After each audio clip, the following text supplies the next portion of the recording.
সরকার ও সেনাবাহিনী কাদের নির্দেশে চলছে? অন্তর্বর্তী সরকার ও সেনাবাহিনী কাদের নির্দেশে পরিচালিত হচ্ছে তা নিয়ে প্রশ্ন তুলেছেন জাতীয় নাগরিক পার্টি এনসিপির আহ্বায়ক নাহিদ ইসলাম। তিনি বলেন, সেনাবাহিনী নুরুল হক নূরের ওপর হামলার ঘটনাকে মব ভায়োলেন্স আখ্যা দেওয়ার বৈধতা দেওয়ার চেষ্টা করেছে। এ ধরনের অবস্থান দেশকে অস্থিতিশীলতার দিকে ঠেলে দিতে পারে। সেনাবাহিনীর উচিত অবিলম্বে বিবৃতি প্রত্যাহার করে ক্ষমা চাওয়া। রোববার রাত 11টার দিকে ঢাকা মেডিকেল কলেজ ঢামেক হাসপাতালে গণ অধিকার পরিষদের সভাপতি নূরকে দেখতে গিয়ে তিনি এসব কথা বলেন। নাহিদুল্লাহ বলেন, নূরের উপর হামলার খবর আমরা চীন থেকে শুনে উদ্বিগ্ন হয়েছি। জুলাই অভ্যুত্থানের পর এমন ঘটনা আমরা কল্পনাও করিনি।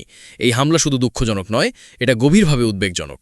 অন্তর্বর্তী সরকারের অধীনে সেনা ও আইনশৃঙ্খলা বাহিনীর দ্বারা ফ্যাসিবাদ বিরোধী নেতার উপর এমন হামলা কোনোভাবেই গ্রহণযোগ্য নয়।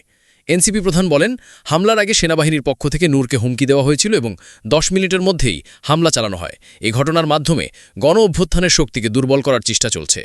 সেনাবাহিনী যদি একটি রাজনৈতিক দলকে বাঁচাতে গিয়ে ফ্যাসিবাদ বিরোধী নেতাকে আক্রমণ করে, তাহলে যেটি কখনোই মেনে নেওয়া হবে না। নাহিদ আরও বলেন, সেনাবাহিনী প্রথমে দুঃখ প্রকাশ করলেই বিষয়টি ভিন্নভাবে দেখা যেত, কিন্তু আইএসপিআর বিবৃতি দিয়ে হামলাকে মব ভায়োলেন্স বলেছে। এটা ন্যাক্কারজনক।